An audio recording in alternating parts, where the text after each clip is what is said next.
welcome to another edition of Cool Cars, Interesting People. Today, Father Kevin, the beloved priest over at All Saints Parish. We'll have a chat with him, talk about the Catholic Church. We'll talk about your spirituality and all sorts of other things. Why am I already feeling guilty about this? I'm a Catholic. I guess it just goes hand in hand. But today we have from Lethbridge Toyota a 2016 Prius. Let's bring in Tim Schiffer to talk about this baby.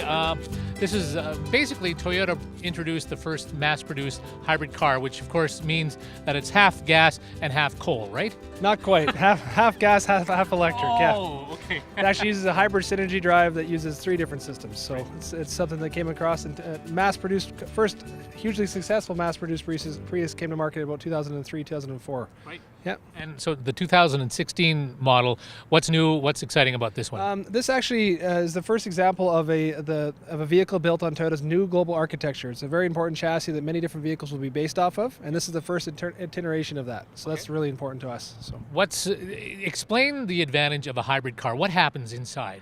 Well, basically, our system is a hybrid synergy drive. It was the first system developed and mass-produced. It uses a standard engine and an electric generator, and those 2 systems, along with the battery, work together to propel the vehicle forward just like a normal system. And the difference is there's no range anxiety with this car, meaning you just put gas in it and drive it. There's no difference. It feels a bit different when you drive it, but you don't have to worry about a battery running out of juice or anything like that. You just drive like a normal car. Now, you did an interesting experiment with some university students. Talk about that. Yeah, we're going to launch this fairly soon. We did a video with some management students at the U of L. I sent 4 of them on a trip with a full tank of gas. They drove 970 kilometers on about $38 worth of fuel. Wow. It took them all day. They drove all the way into the mountains, all over the place, and it was quite the journey. I got Twitter updates the whole day. It was pretty neat. Oh, nice. They went actually with this car. They went really far. So. Talk about all of the different options inside, because you can put it on different modes depending on what how much you want to save energy. Yeah, so the biggest thing about hybrids is that you need to obviously save as much fuel and be as easy on the environment as possible. And the car itself is designed to basically train you how to drive better. So there's a few different things in place. So there's fuel economy diary in place. You can put the price of gas into the car, and it'll tell you how much each trip you took cost you. Also, there's different drive modes. So if you're trying to save as much fuel as possible, or hypermile is the actual trendy word for that, you can set it up as eco mode. There's actually EV mode, which means that the vehicle will preference its electric mode only until it runs out of juice, where the engine actually has to kick in. And there's the opposite of those 2, which is the power mode.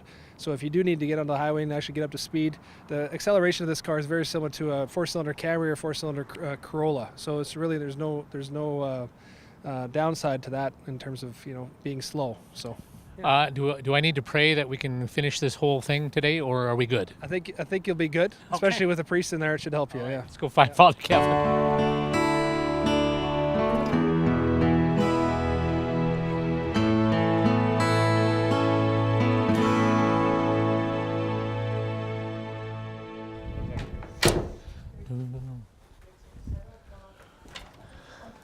Father Kevin. Mark, good to see you. Dominus Vobiscum. No, I'm not going there. Come on, that's all my Latin that I know. Yeah, well, you know what? I don't want anybody to know that I know Latin. Come into the Prius. A Prius? Come in this side. A Prius for a priest. So you're not going to let me drive it? Yeah, I don't know if I can trust you. Have you no faith? I have not. We'll find out. We'll find out. All right.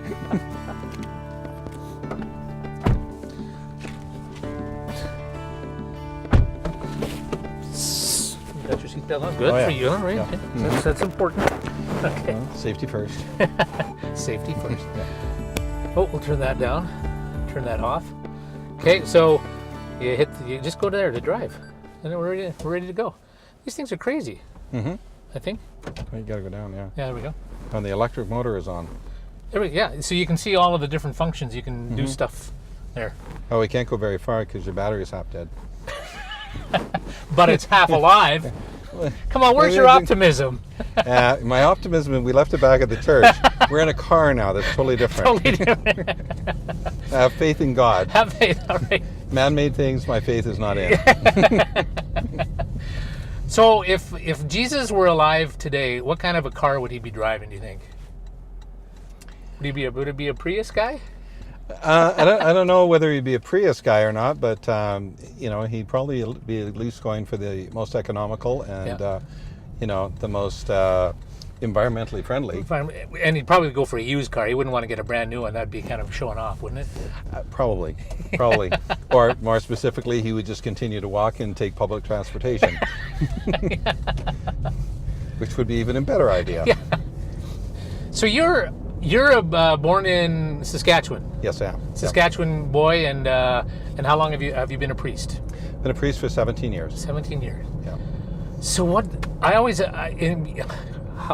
made you say this is the route I got to go? Well, the joke is you can only say no to God for so long, and then eventually he wins. I never heard that one. I grew up as a kid in Saskatchewan. Our family went to church, that kind of thing.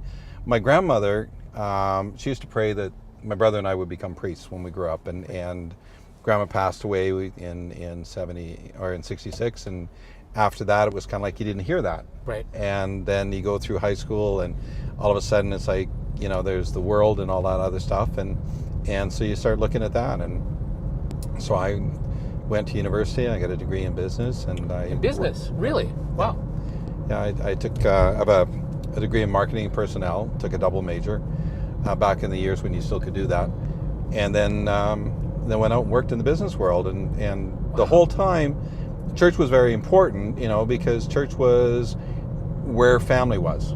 Right. It's like I'd be in church Sunday morning, and you knew mom and dad were in church Sunday morning, right? Right. And the thing is, there was a sense of connectedness there. Right. And so you just keep going, and then when I was 34 years old, it was sort of like a couple things came to a head, and I was doing a lot of stuff, volunteer stuff for the church, and the thing is, this is the entertainment. Discernment is something that you're supposed to. It takes conversation, all that kind of things. I also believe it takes copious amounts of rum. Because my brother Michael and I are sitting there drinking copious amounts of rum, and my brother turns to me and says, "Kevin, you're doing so much for the church. Why don't you just sign up and go to work for them?" Wow. And of course, then the jokes come out and the laughter and all that kind of stuff, right? And that was on a Saturday night. Monday morning, and during our meetings that weekend, I knew Bishop Paul LeBurn was going to be on holiday starting Monday for 2 weeks. So, and I was leaving the following Friday for 6 weeks in Mexico. And so Monday, I dropped off a letter to Bishop Paul saying, "Bishop Paul, I think maybe sort of I should check into this. I don't know whether this is what I'm called to." And for some reason, he didn't go on holidays. And Thursday, he phones me and says, "Great idea, Kevin. When would you like to start?"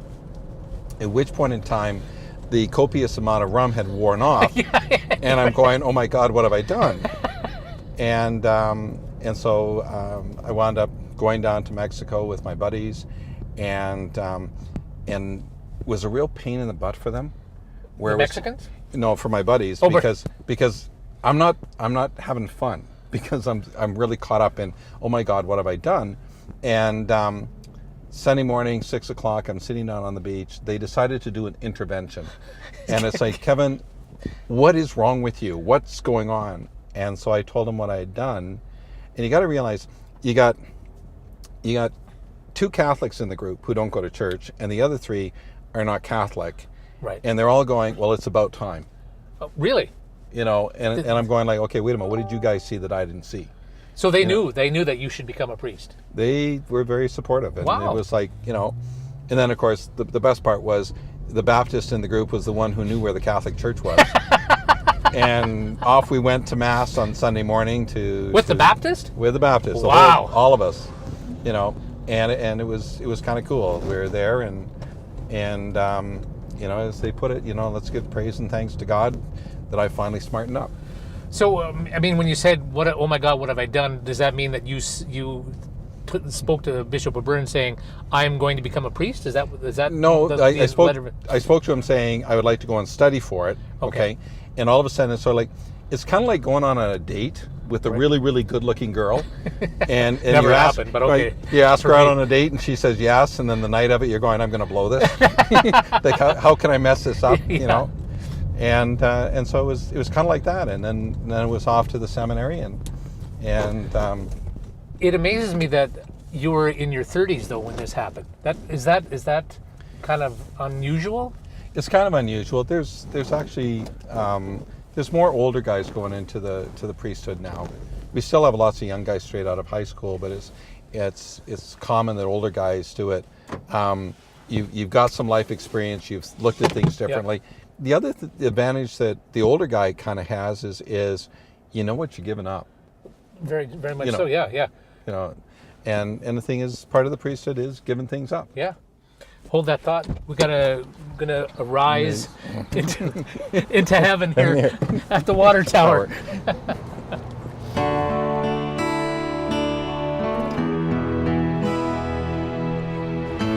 So here we are. This is actually an Italian cafe. Did you know that? No, I didn't know so that. we can pretend we're in Rome. Yes, we can. Oh, here comes the Pope. Grazie. Thank you very much. You're welcome. Thank you. One of these? One of those? There's any wine in this or no? Absolutely not. Little Frangelico. All right, let's continue with the story. So you, where were we? You were in Mexico, and you sort of got the feeling, and everyone supported you, that it was time to get into the priesthood. Yeah. And then where did you go from here? From there it was it would finish my contract. At the time, I was the general manager of the Banff International Hotel. What? Yeah. Wow. And so I had to finish out my contract. My contract ran until the end of December, so I had to finish my contract in the hotel. In January, I went to the seminary in Edmonton and began my studies. So, and how long does it take before you become like that's a 4 or 5 year? Well, Or so? it kind of depends on my brother David, who is also a priest. David went into the seminary right from high school. He did 12 years, right? And 12 years after high school? Yeah, Oh my God. he's a slow learner. Jesus, what was the line? It's my brother. I can say, it's family. Yeah. I spent 3.5 years in the seminary, and then I spent a year at Foothills Hospital as a chaplain. Right. And then I spent a year with the Calgary Catholic School Board as a chaplain in the schools. And then after that was ordained in 1999, ordained to the diaconate in March, and ordained to the priesthood in June of '99. So anytime in that period, was there a moment where you said, "Oh boy, what did I do?" Actually, no. It was like when I went to the seminary, I was questioning, right? And a lot of, what have I done, Yeah. right? But as soon as I got to the seminary, it's like, no, this is where I need to be right now, Yeah. right? And it was sort of like, I'm discerning. And after 3.5 years, I pretty much, yes, I believe I'm called to the priesthood. Right. The downside of it is the seminary vocation team and the bishop had now moved to the point where they didn't think I was. And all of a sudden it was a case of, well, Kevin, you don't exactly fit the image of the priesthood. God only knows what that image Yeah, is. yeah, but, exactly. Yeah. What was it that you weren't doing that they didn't like? It wasn't so much what I was doing, it was just kind of how I present. One, you're an extrovert in a field of priests that is mostly made up of introverts. Oh. And then the other part of it is I wear black jeans, I wear cowboy boots, I'm a farm boy, and deal with it. You were way too cool. or something, yes. So it was hard. It was hard because they're looking at a certain image, and that was not the image I presented. The downside was everybody else is going, when are you going to ordain them? Yeah. Yeah. And when I was working with the school board, I went to Bishop Paul retired. Bishop Henry came in, and I met with Bishop Henry a couple of times, and he read through my file, and one of the things he found in my file is a lot of letters that said, Kevin doesn't really fit the image of the priesthood. And so I'm sitting with Bishop Henry, and Bishop Henry's comment was, well, you know what, Kevin? I don't exactly fit the image of a bishop. I think we'll get along fine. Oh, excellent. Great. And so he moved it along, and 10 months after ordination, I was sent to Southeast Calgary, Mackenzie Town, to build community and build a church there. Yeah. And I spent 12 years there, and then from there, I was called to the bishop's office and said, we need somebody to go to Lethbridge, and I said no. And then I got Kevin, do you not think I consult with the Holy Spirit? At which point in time I've learned that you say nothing, you know, it's like, and so here I am, you know. So this, you kind of went into the fire here in Lethbridge, Jim, because at that time, I think, was that the whole St. Pat's controversy too? St. Pat's had been closed for about a year, Yeah, and people were very upset about that. Mm-hmm. And so you say, here I am, folks, deal with it. I don't fit the image of the priesthood, and it's all fine. Yeah. And the thing is, like, you know, the issue with St. Pat's is slowly playing its way out. You know, I pray to God that within a few months, I really hope that it's all settled. You know, the congregation, the clergy is looking at the issue now. When they come out with their decree, then we move on, whatever it looks like. Do you have a view on either side of the church? Like, do you want it to stay, or do you want it to be permanently shuttered and get a brand new facility? Well, I think we seriously need a new facility. The biggest problem that, like St. Pat's, St. Basil's, Assumption, none of them have parking, none of them have meeting rooms. You know, what they do have is inadequate.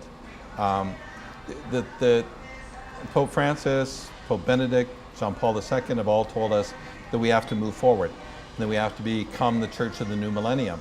Well, the new millennium is offering Bible studies, it's offering parenting programs, it's offering all kinds of stuff for the people, because for years we haven't fed the people, we haven't given them what they're looking for, and we watch them drift away to other denominations because they're getting stuff.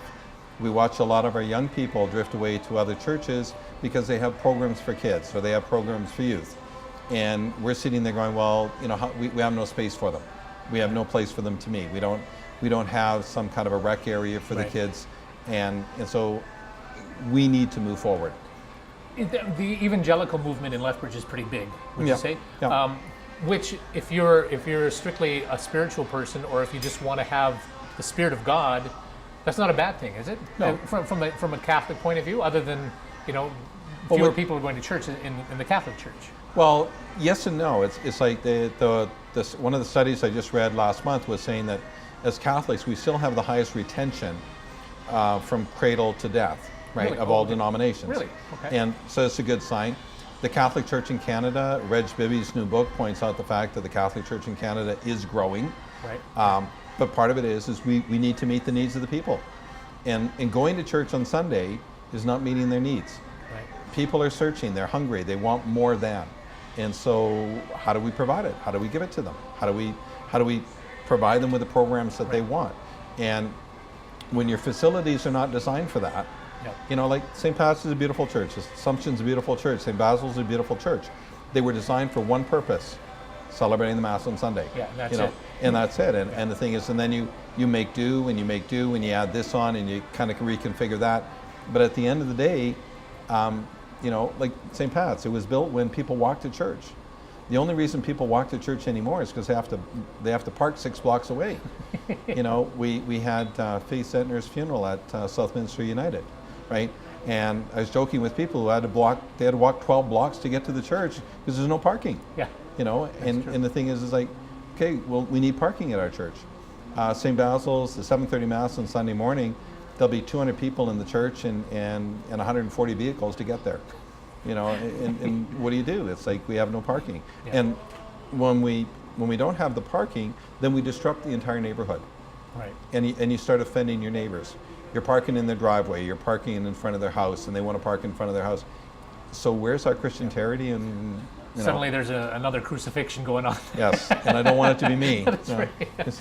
You know, I remember the thing about the Catholic Mass is it's pretty I mean, I have to admit I don't go to Mass as much as I used to, and I remember as a kid that it was pretty much the same thing all the time. It went on and on, and I remember being on the youth council, and I remember being in a meeting. I said, you know what you got to do here is you got to spice up the Mass. You got to have a couple of show tunes here. You have to present maybe a little play over here. Maybe you have to do some of this just to give them some pizzazz. Yeah. They looked at me very, very strange. Well, and the thing is, I went through that. You know, the thing is, like, I'm 59 years old. I went through the youth movement, and where it was like the folk music and the charismatic movement and all that kind of stuff, right?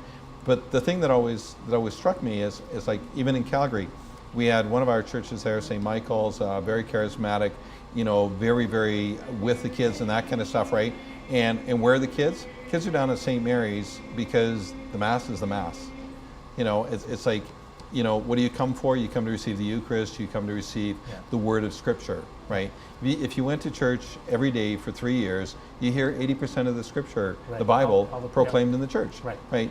So they're coming to be fed, they're not coming to be entertained. Right. And the thing is, if they're just coming to be entertained, then when the entertainment doesn't fit their style, that's when you lose them. And so it's like, well, no, I'm not here to entertain you, right? I'm here to try and keep you awake. But it's and that's part of it as a priest. Yeah. It's like, you have to use the gifts that God gave you to reach out to the people and that kind of thing. But at the end of the day, it's like the Word of God and the Eucharist, the Word of God and the Eucharist. And that's our training. That's what we're raised in.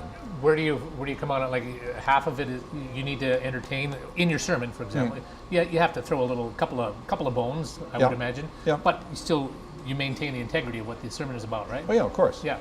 And the thing is, like we all, like I know some priests, they have one or two jokes. Yeah. Okay. Guy walks into a bar. Yeah. I'm not sure about that one. It's more like a guy walks into the church. Just can't find him some days.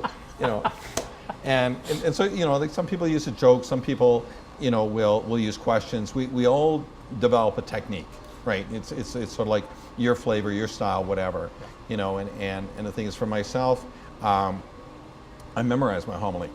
Oh, do you? And then really? Every week? Yeah. Wow. It's one of the greatest gifts. The greatest gift of the confessional is your short-term memory disappears, And so the thing is, like, I'll memorize my homily. Do not ask me on Monday what I preached on Sunday, because I've already forgotten it because I'm moving on to the next Sunday. Wow. And it's kind of weird because people will say, well, Father, when you said such and such on Sunday, and I'm going, okay, give me more information because I've forgotten. I'm already moving on, people. It's like, and it's a different style. It's a different way of doing it. Yeah, okay. yeah. It's. I look at it. That's the gift that God gave me, and I'm going to run with it. Yeah. And part of it is, the other side of it is, because I memorized it, I can look at the people, and I'm looking out of the congregation, and the thing is, you're not looking at your notes saying, where the hell am I here? Yeah, because when I see Fred falling asleep over on the side, then you raise your voice a little bit and wake him up, or when you kind of realize that everybody's got their head down like this, and you're wondering, okay, are they looking at their smartphones or what's going on here? You can engage them, right? And when you look somebody in the eye, it's engaging, right? And when you're looking at the people, it's engaging, right? Also, then you get immediate feedback. Right. Are they actually on the same page as I'm on? Yeah. Right? And sometimes you're looking out and it's like, well, this one is going nowhere really quick. That's right. But most of the time, you can tell. It's like, are they with you? Yeah. It's like a good politician. You know what you're getting through. Mm-hmm. Yeah. You know what I admire the fact that you had some life in you before you became a priest. Yeah. I do think that's important because you actually considered getting married, or you were close to being married. Yeah. Do you think that's important in being able to present another message? When you're dealing with couples, for example. Well, part of it is you kind of walked in their shoes. Yeah. Exactly. It's sort of like when you know what it's like to scramble to pay the mortgage. Yeah. When you know what it's like to, it's like when you want to ask somebody to marry you, and then you find out that it's probably a bad idea. Right. And the thing is, I had bought the ring. I was all set to propose, and then her sister said, probably not a good idea, Kevin, because there's no way our dad will let her marry a Catholic. Wow. Yeah. And of course, in talking to her, it's like when she found out that her father would not support her marrying a Catholic, that killed it. Yeah. And it's over. And so it's like you discover what the hurts are. Yeah. You discover what the pain of the people is, and that kind of part of it is important, right? Yeah, it's like you kind of, it's like walking that mile in somebody else's shoes. Absolutely. And the thing is, when you're relating to the kids, the other part of it is story. I've had those experiences. It's like, when you've been fired. Okay. One of the best things about the priesthood You know, You don't get is the fired. fact they can't fire me. Yeah. Right. and my benefits are out of this world. You know. You know. So you know, I got a maid. It's Yeah, like yeah, you know, yeah. it doesn't matter how bad a priest I am. They kind of stuck with me. You know. And the thing is, in the business world, they can fire your butt. Yeah, yeah. And when somebody's been laid off or somebody's been fired, you know what? I know what that's like. I can relate to that. Yeah. You know, been there, done that. You know, how do you move on? You know, and how do you recognize the fact that, you know, my identity is not defined by what I do as work. Right. You know, my identity is different. And that's what's helpful in the priesthood, because my identity as a priest. Priest is not my work, right? Priest is my vocation. Being a priest is the same as being a husband, being a father, right? It's a 24-hour a day for the rest of your life thing. Right. You know, it's like you go to Vegas, you're still the husband and dad. Right? It doesn't matter what, you know. Doesn't matter where I go in the world. It's like I'm a priest. That's what I am, right? And I can't deny it. I can't hide from it. My job is pastor of All Saints Parish, right? Some days I want to leave that behind, you know, and you want to walk away from that. Especially Fred there in the front row. Yeah, you know, I was like, Hey. come on, Fred, wake up, you know. and so, you know, there's parts of it. Yeah. There's parts of it, you know. It's like, you know, some days you probably didn't like going to work. Yeah, You know. yeah, sure. And it's okay. Well, you know what? I got to put the bread on the table. I got a job to do, right? Yeah. The difference is, you want to change jobs. Well, you know what you can. Yeah. For me, it's not so easy. Right. Yeah. You know, for me, it's like basically you do what you're told, you go where you're sent, you bloom where you're planted. Yeah. You know, you do what the bishop calls you to do because he's the boss. Right. You know. Do you ever foresee in your lifetime where the Catholic Church would say, you know what, it is time for a priest to be able to marry again? Is that do you think that's at all in the discussion? Do you think it should happen, or it's not? Yeah, that's a whole bunch of different questions. Yeah, yeah. Like we have in this diocese, we have a number of married priests, right? And the thing is, we have married priests within the Ukrainian Catholic Church. Right. We have married priests within the Roman, the Latin rite of the Church. They're mostly from the Anglican ordinate coming over to the Catholic Church. So we have the married clergy.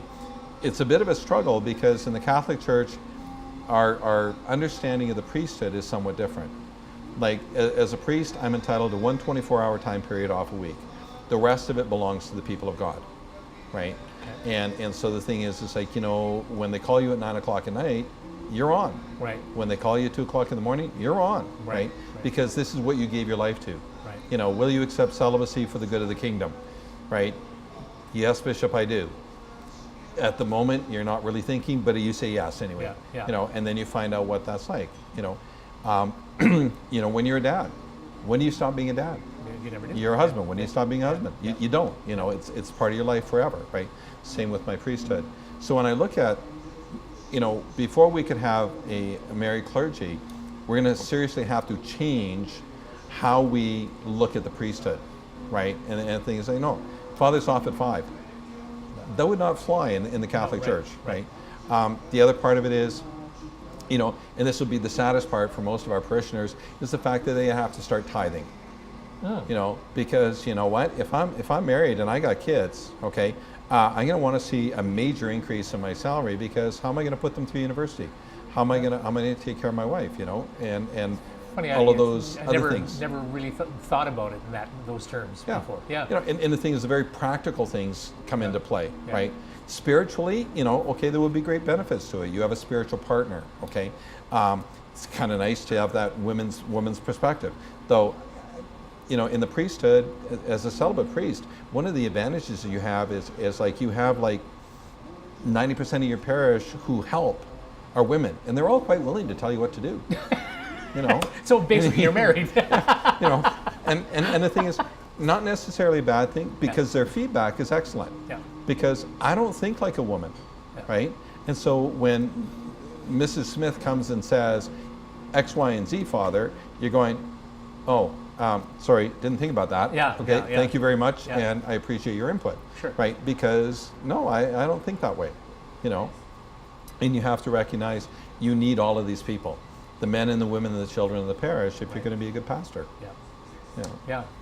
So whether we have a married clergy, you know, the Anglicans and the Catholics did a study on it a number of years ago. At the end of the study, the Anglican Church took the position that there's nothing in Scripture that says we can't, so we will. Right. And the Catholic Church took the position there's nothing in the Scriptures that say we can, therefore we won't. Right? All the same study, two different conclusions. Right? So I don't know. Did you, changing subject a little bit, and it was more of a serious matter? Did you ever see the movie Spotlight, the deals with the sexual abuse of priests of kids? Mm-hmm. So that's a dark spot in the Catholic Church, would you say? Yep. Where do you come out on that? Was punishment enough, or to just? I mean, basically they just said, let's just shut up and that it'll all go away. Well, no, that's what we did for years. Yeah, we just said exactly. we just shut up. But now it's really come to the front. So take us. I guess the saddest part about it is you have people in the know who should have made the hard decisions and didn't. Right. And the thing is, the other part of it is the reality is you have a lot of people. It's like, okay, you're highly educated, you have a doctorate in theology and all that kind of stuff, but you don't know the basics. Right. Okay. The disease is a disease, and it's not something that is just, okay, well, I'll move you over here and it'll go away. If you pray harder, it'll go away. Yeah. It's not that kind of thing. And so the reality is the light should have been shone on it a long time ago, right? It's a black eye on the church, but it's a black eye on our whole society, because as we look at the church and we say, yes, look at this, it's also, we all need to take a look around and recognize that this is something that happens in our society. And the one thing the church has done, and we're behind again, the rest of society is moving forward, where you have, if you want to work with the kids soccer team, or you want to work with the kids hockey team, you get a police check, and you sign a model code of conduct, and you do all of these things. And the church is finally catching up on that and saying, you know what? If you're going to work with the kids, you need a police check, right? If you're going to work with the kids, you got to sign this model code of conduct, and you got to do some work, right? Because we have to be just as proactive as everybody else does, and because a lot of times, even in the residential schools, okay, which is another black eye, which is the same kind of problem, right? Only it's more years back, right? The same kind of issues. But it wasn't necessarily always the priest. Right. No. It was teachers. It was the custodian. It was the supervisor. It was, and it's a disease in our society that the light has to be shone on everywhere. Yeah. And all of us are called to be above reproach and to live above reproach. And part of that is sort of like recognizing there are some rules we have to live by. Yeah. Now, having said that, it's sort of like you don't want to take away all the relationship. Like sometimes we get afraid, like you can't hug people, and you can't, ruffle the hair of the kids and that kind of stuff, right? And it's like, you know what? No. We can still do all of that, but we have to be prudent. Right. We We have to be seen to be above reproach, and there's some rules that we have to follow and that kind of stuff, right? And also the other side of it is we have to win back our trust. Yeah. You know. Is that still forthcoming? Do you think it's going to take some time to get total trust? Yeah. Yeah. I think there is, I think a lot of people still trust the priest. I think a lot of people still have faith in their priests. Okay, but I think they're learning how to be more prudent, right, and be a little more wise, and also recognizing the fact, you know what, if you see something being done wrong, say something. Right. Like don't. No, Father would never do that. No, Father would never do that. It's like, you know what? If you think there's something wrong, then question it. Yeah. Do something about it, And, we have to stand up and protect the vulnerable. Yeah. Whether it's the little children, whether it's the aged, whoever it is. We need to get to something really serious. Mm-hmm. Riders 2016. You're a Saskatchewan guy. What? I honestly don't know. It's like, Jones took apart the team. It's like half the team's not coming back. I do recognize Dressler's gone. Dressler's gone, but you know what? We had 3 guys on the team eating up a whole chunk of the budget, and you gotta love Weston, but at the same time, I recognize what he's doing. It's a business. Yeah. At the end of the day, it's a business, and personally, I would have rather seen them get rid of Darian Durant. My sister will hate me for that one because she absolutely send her loves them. this But tape. but you know what? I worry about him. It's like first game in last year and he's out. It's like you start wondering. When has the body had enough? Yeah, right. yeah, sure. And on the other side of it is there's some really good young quality quarterbacks out there, and You'd like to bring him along. yeah, bring them along. Yeah. Give them a chance. You know Yeah. what? And we'll see. We'll see. It's in many ways it kind of looks like it's you don't want to call it a rebuilding year, but it sure is a retooling. Yeah, me too. And of course, you know what? It at the end of the day, it doesn't matter because you know what? If as a Catholic, the Saskatchewan Roughriders taught me more about my faith than anything else. Because in the scriptures, St. Paul says it's faith, hope, and love, right? And that's what you have for the Roughriders. You have faith in them. Yeah. You hope they're going to win, okay, and you love them anyway. And it's like, Well, you went along a lot of years without a cup. Oh, yeah. And then you got one, then you got Yeah. another one. So Yeah. maybe another one right well, down the road. we should have had the one in Calgary. Yeah. It's like, yeah, it's like, I had a Yeah. good friend who was at the game with his son, and Yeah. they missed the field goal. This is the one we're talking about, right? yeah. Missed Well, the field goal, flag in the play. you too many don't men on don't drink the beer until after the game is over. It's like, what, everybody knows, like, you drink your buddy's 12 beer and then you take the extra one, So you went from rum to beer then, did you? Is that what you did? No. I went from rum to scotch. Oh, did you? So, aside from the Riders, when you look at the world we're in right now, how optimistic are you? How does it look for you? It's like especially, I've got a granddaughter, just brand new. She's a couple months, 3 months old. What's the future going to be like for her? Well, the thing is, it's a work in progress, Yeah. right? It's like, you've got people out there, saying the end of the world is coming and it's coming right away, and it's like, oh, give me a break, you know what? They've been saying that for Jesus said nobody knows the hour or moment. As soon as you tell me when the hour or the moment is, I know it's wrong because Jesus said nobody knows. Yeah. So Okay, all right, yeah. and the thing is, part of it is our world is growing up, right? And the thing is, we've been through that stage where we weren't very good stewards. We weren't really taking care of the environment. Well, now all of a sudden it's like the environment is beating us over the head, Right. and telling us that we need to smarten up, right? Though at the same time, it's sort of like, we have to recognize as human beings, we don't have the biggest control here. Right. It's like the forest fire up at Fort McMurray. Yeah. Okay, how much carbon did that put in the air? Right. And the thing is, how much pollution went into the air over that one, right? And the thing is, there's 40 fires burning in Alberta. It's like, how much of that is like, what do we have to do to compensate for that, right? And the thing is, yeah, we got a lot of work to do, right? At the same time, it's sort of like we need to look after each other, and we're still not doing that. 10,000 kids will die of starvation today in the world. Okay, there are kids here in our city that go to school every day. They're hungry. We have breakfast programs, we have lunch programs because kids are hungry and they're starving, right? We have kids who graduate from school and they graduate without hope, right? Because they don't see, well, what's in it for me, right? And we still have a lot of work to do there. But at the same time, it's like, you know what? We are making headway. We are getting better, okay?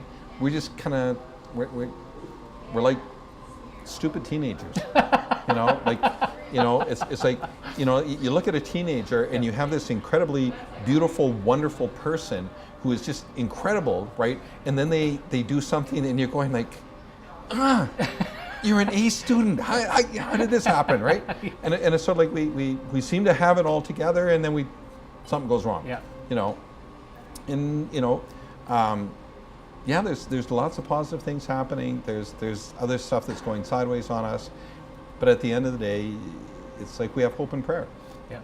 And I look at somebody bringing a child into the world today, and I have hope for that child, because that child has the potential of having something better, right? Right. You know, I look at what I grew up with. I don't know what you grew up with. You know, I make the joke about, you know, had to get off the farm before, you know, I found out what an outhouse wasn't. You know, Yeah. you know, those Yeah. are those are the kind of things.